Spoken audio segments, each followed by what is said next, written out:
things that you're concerned about, and I can close up with maybe some other points. But, so do you have particular questions about, like, why are you here? Are you interested in meeting me, or you're concerned about certain issues? That would be great. Well, I was interested in meeting you and finding out just just what you did, just give me an overall idea of where your stands are on Great. different issues, and I just wanted to get to know you. Yeah, good. That's basically. I'm glad you guys came. When you talk about online learning, Yeah. and that has become, you know, the gold standard, I guess, and everybody's supposed to do it, and it's supposed to be a great answer to everything, and then put it together with the lack of internet availability for a lot of kids. How did that conversation go in our state government when they're Well, hashing that out? there's a lot of ignoring of reality. And so I did not finish so last term I was on transportation and infrastructure and commerce, and very frustrated both those committees, so I asked to be on, this year I'm on communications and technology, which I talked to the chair. I brought some of the folks that, you know, I've been working with, because this is an issue all over the state, and it actually is something that other states, like Minnesota, has a rural broadband strategy for implementing. I'd like to see our states have a strategic plan for getting rural broadband. It's huge. But so what's been happening is it costs money, right, to do a plan. Anything that costs money, we can't do. So That's, but the discriminating against rural kids, or even kids in the city who don't, you know, kids whose families don't get the internet. so Comcast, to be fair, Comcast does have a program. Yes, they do. For me, I'm focusing more on the rural, because it's an access issue. To have to drive to a library or a coffee shop for a kid, you can't really do that in rural areas. There's no transit. I mean, it's just very, very challenging. So I think rural is a little bit more challenging, because internet now, you know, you can pick it up, you know, and I know that there is an income issue with accessibility, but I think it's really more of a rural issue. And there's also more, I think, capacity to build momentum, because it's not only education, it is, you know, healthcare. AT&T is really interested in getting rid of landline, so, you know, they say they're, you know, really interested in providing service, but at the same time, we don't have the level of service or the data caps or capacity of the speed. And in the right to work in Jackson County, now the name of the guy is completely they're saying that when businesses are coming to locate in Jackson, that's the first question they ask is, you know, that they're interested in that this is a right to work state, and that's great. So, I mean, Well, I would like to see what kind of documentation they have on that. I mean, so maybe that's a job that doesn't pay. And I think there's some real challenges right now with how much people make, and that they're not able to pay the bills to take care of their family. The investment in infrastructure, because it's a, you know, it's a whole system. So if you don't have people that are making a living, then that affects the whole economic system of that community. So I would be interested in seeing how many businesses actually have come here and what they're paying, what kind of turnover they have. A lot of times, you know, as mayor, I was looking for businesses that wanted to invest in our community, in our schools, and help educate and grow our economy. I mean, businesses should be interested in growing the economy, not just the business, because it's a system.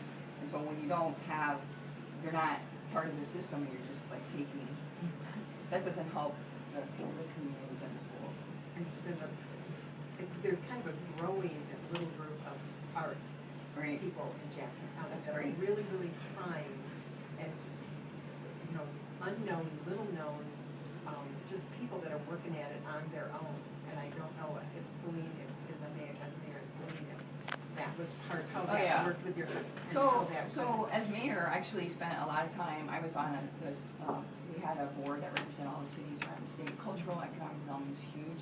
There's actually a group called ArtServe, which used to be, so you're familiar with them.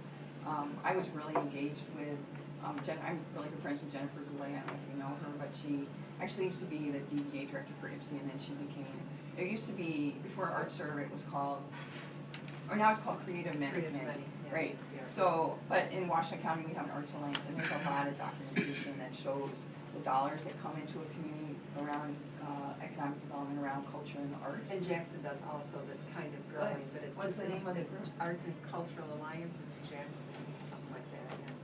That's great, because it's clearly documented, and you the fact of the matter is we need to have diversity in our economies, and culture and the arts brings people to communities when they invest in culture and arts, and it's very well documented. When I was mayor, we actually did a lot of studies, brought a lot of people. We had a year where we were trying to, during the recession, we were trying to figure out ways to bring more talent back to the state. Culture and the arts is a huge economic driver, and it brings people, especially young people, entrepreneurs, back to the community. So I think that, and it's really important to keep people, but Michigan, in order for Michigan to really prosper, we need to have more investment and more people coming back to the state or coming to the state. So that's one of the things that I've been very focused on. We actually, when I first became a state legislator in 2013, we started a bipartisan caucus called the Talent. Originally, I wanted to make it placemaking because I come from local place. But we call it the Talent Caucus, and we brought in the pretty many arts and other arts organizations, transportation, higher education, diversity. Those are kind of the fundamental sustainability. Those are like fundamental pieces of a successful community and ultimately successful state. So I would love to meet with your group, and It's really my group, it's just, I'm sort of on the. I'm really glad to hear that you're doing something like that. So it's called Jackson. Arts and Cultural Alliance of Jackson County. Oh, hi, welcome. Pull up a chair if you have room. We're trying We can see him. Okay, you want to introduce yourself? Fran and John Parker. Oh, thanks for coming, Fran and John. Nice to meet you. Yeah, we're just doing a roundtable talking about issues and interests and what's going on in the 7th Congressional. Good, thank you. I just have two things that I'd like to see with the Democrats in general. You can bring it up with your colleagues that we need more narrative. We don't often, not that I want it to be rhetoric against the opposition, but I'd like more narrative of what our goals are and what we've done. We do a lot of great stuff like affordable care and whatever, and then we never build on it. And then it just, all you hear is rhetoric. Right. So we need, our party needs to, and television. And then the other would be, we need more strategies, just like we were talking about. We've got to stop getting from this little stopgap of everything. There needs to be an energy strategy. There needs to be a transportation strategy. There needs to be an education, long-term, short-term, long-term. Just like any business does. And we don't. We always seem to be the major, we're going to close a coal plant. What's the strategy? What's all your energy sources? What's that all going to look like? Nobody hears what the big picture is. But we're talking about coal plants. Sorry, I'll sit in that chair. Groundwork of letting people know, well, there is a strategy. We're going to close this because we've Thank you. this. We never hear the next. All you just hear is we're closing this. The same with education and transportation. What's the big picture? Everybody should have an electric car. Well, what's the big picture? What's our goal? What are we shooting for? And without that, it makes it too easy for the other side, which generally is the Republicans, to say, well, that won't work. Well, we can't close coal plants because then you won't have any energy. We can't fund arts problems because, well, that'll just cost more tax money. And it becomes too easy to say it without the bigger picture of what the benefits are. And a lot of times it comes down to an ideological thing because the benefits that Democrats are trying to lay out comes within the prism of the benefits of government involvement. And it's too easy for opponents of that to just say, well, we don't want the government involved. Government is stupid. Government screws things up. Government costs money. We don't want government involved. And boom. And it gives them a real simple argument to just say no to things. And I mean, we've seen that in Washington for the last 7 years, that all we do is say no, and that's enough. Well, now they're in a position where it's not enough. They're running everything except the White House, and they still aren't government. So we need to lay out a strategy for why government can work and work well. There is a role for government involvement in all of these things. Generally at the beginning, if it's say with the arts. I mean, in a town like Jackson, government grants and government involvement to build that initial thing so that it gets to a critical mass, so that it can take off and be self-sustaining. or in any of these other issues, you gotta lay out, I don't mean you, but I'm just saying in general, you need to lay out why it can work and why it's not bad. It's just too easy, and I can almost guarantee you this is what Tim Walberg will be saying, is that, oh, well, they just want more big government solutions. But more And than we that- need to make it clear why that's not a bad thing, why it can work. But in addition to that, and really more basically than that, is what I heard you saying is the people who want to make the development will have a better base to work from because they'll all know the big picture, at least the very, not unified, but get a more of an idea of it so that they can build on it. And it gives the positive side, never mind the negative side, it gives the positive side on an issue a path to follow and develop so that you're going somewhere. It's harder to stop a moving car. Right. Yeah, that's a good point. I think I've had many opportunities with my aging parents to be in medical offices and doctor's offices, and every time I go, the doctors complain about, they'll complain about Obamacare because of the record keeping that they have to do. And they will all say, it's a good thing, but, so it's kind of the balance of, you know, blaming the government for involvement, but it's a good thing. So, I guess finding the balance, fixing things that should work really well that maybe aren't yet, to the specifications or standards of some people. It seems like every time in education, the same thing, someone passes a rule, and then the implementers are going, are you kidding me? Right. Well, it is true. I mean, that's, you know, I was around long enough to know that there were things we voted on, and then, you know, 7 years later, it's like, that didn't work the way, or even sometimes not even that, you know, sooner than that. Things don't always, the implementation doesn't always go the way, I think, I mean, that's what life is about, change, and, I mean, everything is changing, you know, our technology, our education, everything's changing all the time, and you have to really be able to adapt to that and really come from a solutions-oriented position, and I think really that's my background, and I was near, and I used to come from a, you know, my first career was accounting and business, and my MBA, and, you know, you, like, look at this and you ask, like, why does it work this way, and, you know, then, you change it, or you work to change it, and I think that's one of the things, you know, from my experience in Lansing, we have really significant term limits, and that's caused us some real problems, because people really don't understand, they vote on something, and it's gone. The road thing is a classic example. That was an unintended consequence, if anyone had any idea that would. Well, Right. People did have an I idea, was we gonna didn't say, listen to it. yeah, I was gonna say, there were people who didn't. But the average person. Yeah, lots of It average sounded person like thought a it sounded simple like a good solution, thing. and that's the problem. But People there are no relate to simple simple solutions. Right, solutions. exactly. There are no, and we should not sell things as the answer, the positive, firm, final answer. Right. We should say, this is our first step. Right, exactly, and that's really how, you know, historically, how I've worked, in the past, and I know, you know, Ellen and I worked a lot in the same community to try to, you know, things were, for example, we were running out of space in our schools, and there was iterative processes on trying to figure out ways to, you know, make space for our kids, but the first couple of times didn't work. So then what is it? Listen to the community, what is it that you want, which is really, that's kind of my soul, like, not kind of, it's where I come from, is, you know, listening to the communities, and what are the things that you are most concerned about, and there are, you know, in each community, there are some underlying, everybody wants their kids, you know, they want to raise their family in a safe community, they want to be able to put, you know, food on the table and, you know, a roof over your head and feel safe, and you want your kids to have success, a good education, you want to feel like there's a future for you, your family, and your children, and I think a lot of people in our state in particular are very concerned about the environment. We have the water.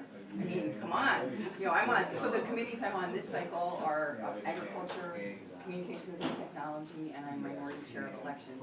And agriculture, you know, that's our second largest economic sector, and we actually compete, well, not compete, but California is the #1 state for the most diversified agricultural product, and we're the second state. And you know what's happening in California with their water. So we're in a very, very fortunate position, but at the same time, we really need to be very thoughtful about how we use our water, how we protect our water. I mean, there's a lot of challenges there long term. And so a lot of you live on lakes, so you obviously value, living on that kind, so there's a tourism factor, but there's also just basically, you know, our businesses that, rely on water, so, and then obviously in your home.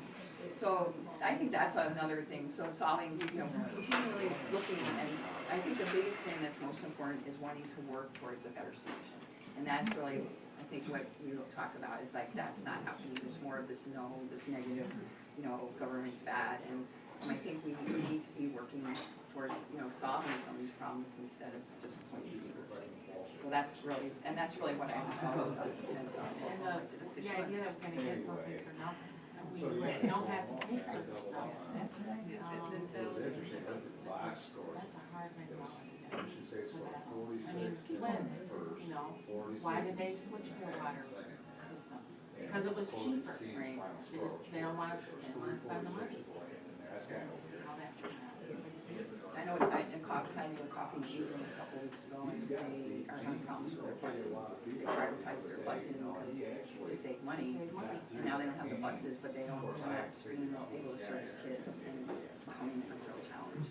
I think most people would prefer quality over cheap, you know, and, you know, it's not that we necessarily wanna pay less taxes, we just want quality programs and we wanna get what we can. Well, I think they also good government, that's really important, and I think that is one of the things that, yeah, exactly, you want to get. But the Republican narrative is, All government is bad. all government is bad, and you don't wanna pay for it, you know, you don't wanna have taxes. If we could get away with that, having no taxes, then we would. They made their money. That's kind of the narrative they push out among the people, it's like, But that's I not, don't wanna pay for that. that's Can't the sit right there. wing. I can't. But they're the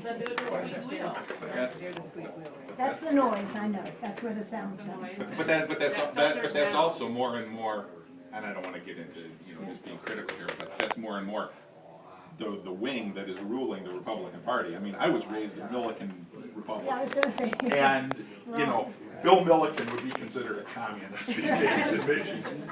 Unfortunately. And, you know, that's the, it's that, they see the electoral benefits of just being against things, and it does not promote an attitude of being willing to work together. And that's my biggest thing is, you know, what I would ask the Democrat running for Congress, you know, in a, hopefully being elected to a Congress that is very realistically likely to remain Republican, how will you work with the Republicans and as well as other Democrats to come together and accomplish things in this atmosphere that we have? But you can't get them to come to the table.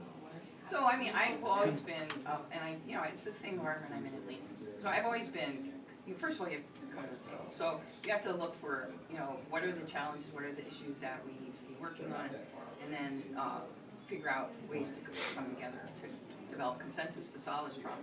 But it is, you have to have people, so there's some place in the middle, like that. So I think it's gonna be, I would say it's gonna be hard, because the road package, was not coming to the middle.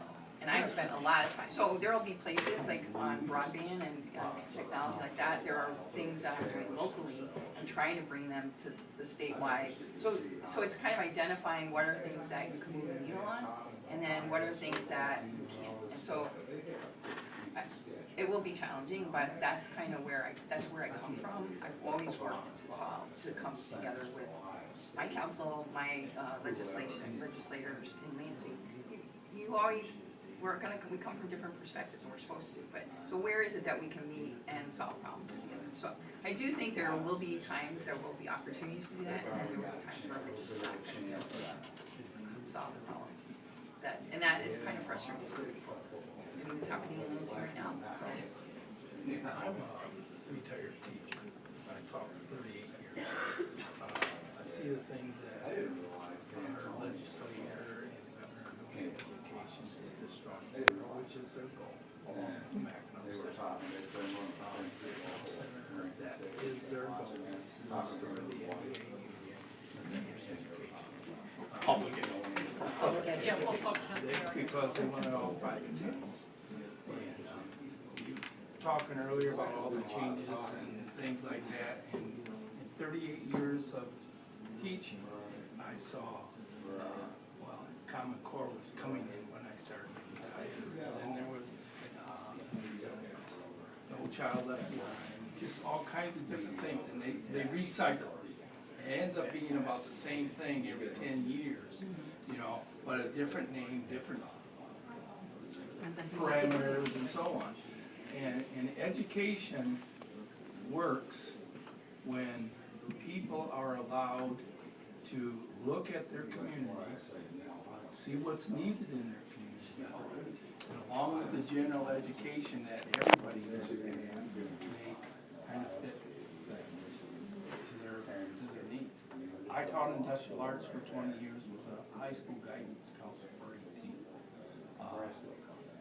Right now, Lenawee County has a big group with the Chamber of Commerce, not one of my favorites,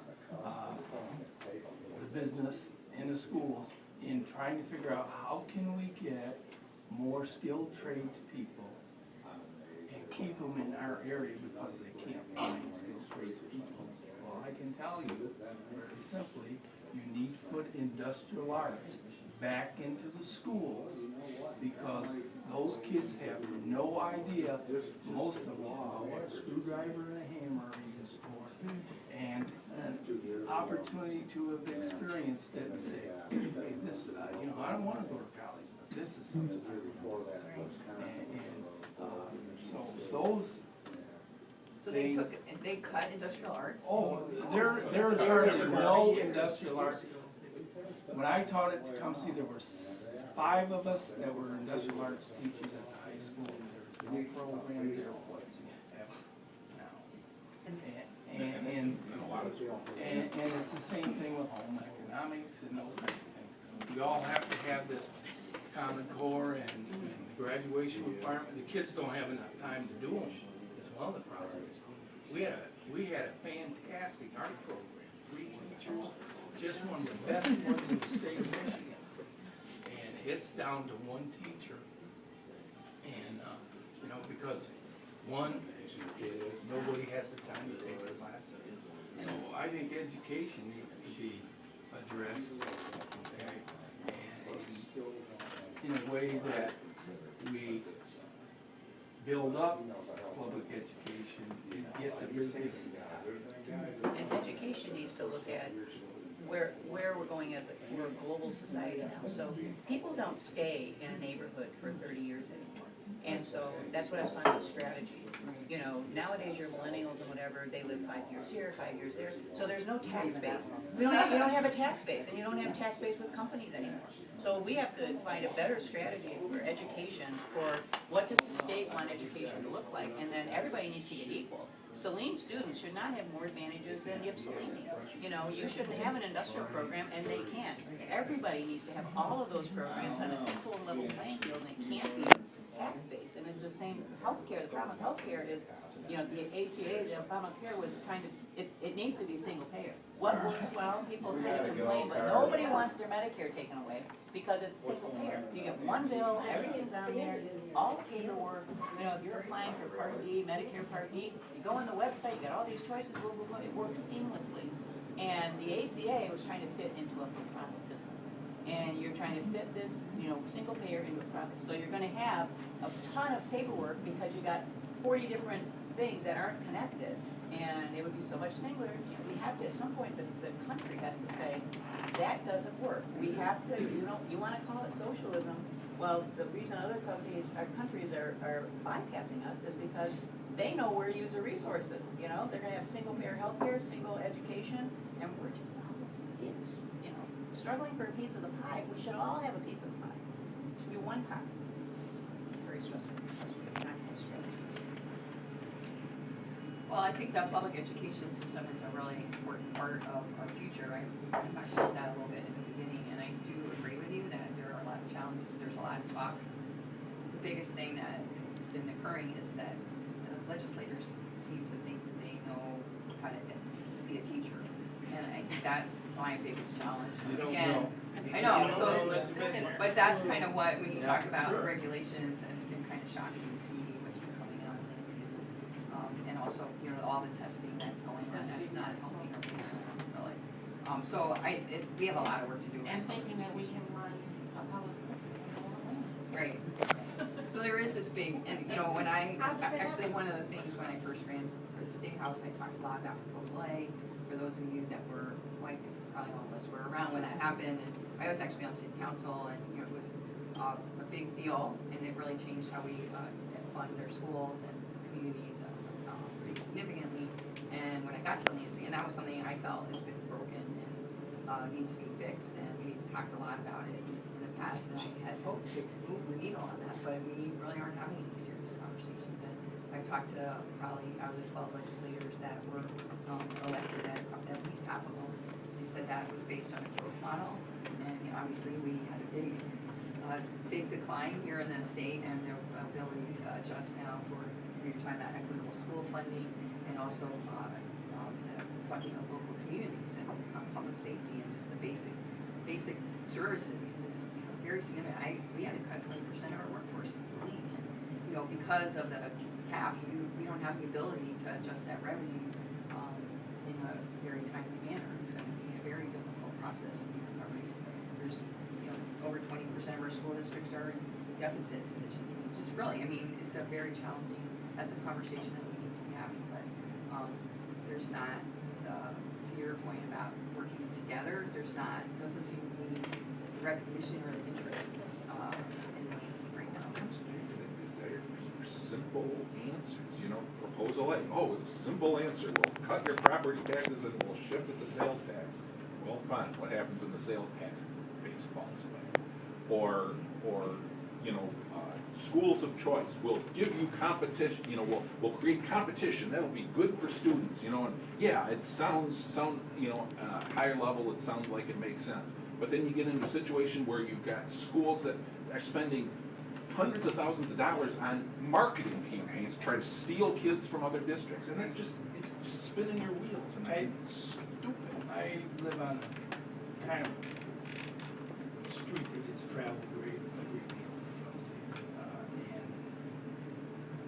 And in the morning I see a little intermediate school bus, Gretchen school bus, Gretchen school bus, and 8 school bus by my house. They're all coming in to pick up kids, because there's enough kids that have moved to other districts. And when it started, you had to provide your own transportation, but because of the competition, now all of them are sending buses. So if Tecumseh's having that, Adrian's having a great deal of it, and you know, we get kids from Clinton and so on. And most of the people who use school of choice are people that are mad at the school district they're in for some reason. And they'll get mad at the new school district 2 years Right, later right, and move them and somewhere they're else. back. Because they are the problem. Or athletes. Yeah.